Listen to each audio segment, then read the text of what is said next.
પાડીના વેકુંધામ સ્મશાન ગૃહમાં પાણી ભરાઈ જતા અંતિમ ક્રિયા માટે આવેલ સ્વજનોને પરત ફરવું પડ્યું। સ્મશાનની ભઠ્ઠી, પ્રોટેક્શન વોલ, બાકડા, પાયાના માળખાને મોટું નુકસાન થયું હોવાનું જણાવતા સંજય બારિયા। પારડીમાં પડેલા સાર્વત્રિક અને ભારે વરસાદને કારણે જનજીવન અસ્તવ્યસ્ત બન્યું છે। વરસાદી પાણી ભરાઈ જતા શહેરના વેકુંધામ સ્મશાન ગૃહમાં પણ પૂર જેવા દ્રશ્યો સર્જાયા હતા। સ્મશાન ગૃહ જળમગ્ન થઈ જતા અગ્નિ સંસ્કાર માટે આવેલા લોકોને ભારે હાલાકી ભોગવવી પડી હતી અને ત્યાં અંતિમ ક્રિયા ન થતા પરત ફર્યા હતા, જે બાદ ઉમરસાડી દેસેવાડ ગામે અંતિમ ક્રિયા કરવાની ફરજ પડી હતી। પારડીમાં ધોધમાર વરસાદને કારણે સ્થાનિક સ્મશાન ગૃહમાં મોટા પ્રમાણમાં પાણી ભરાઈ ગયા હતા।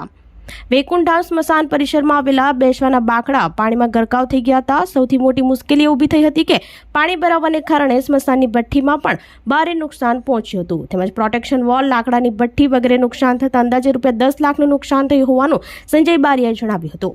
આ પરિસ્થિતિને કારણે અંતિમ સંસ્કારની વિધિ માટે પહોંચેલા સ્વજનો અને લોકોને ભારે મુશ્કેલીનો સામનો કરવો પડ્યો હતો અને ત્યાં અંતિમ ક્રિયા ન થતા પરત ફર્યા હતા, જે બાદ ઉમરસાડી દેસાવાડ ગામે અંતિમ ક્રિયા કરવા જવાની ફરજ પડી હતી। આજે વરસાદી પાણી ઓસર્યા બાદ સ્મશાન ગૃહમાં થયેલી ભારે નુકસાનીના દ્રશ્યો સામે આવ્યા છે। ભઠ્ઠીથી લઈને પરિસરના પાયાના માળખાને મોટું નુકસાન થવા પામ્યું હતું।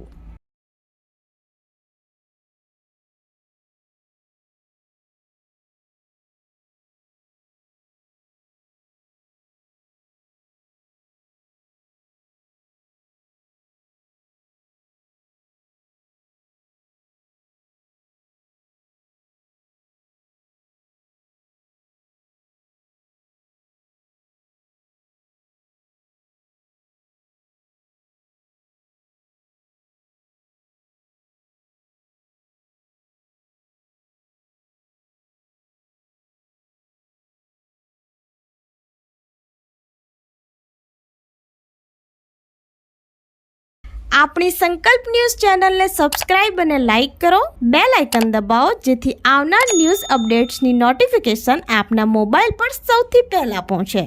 Like, subscribe and share the video.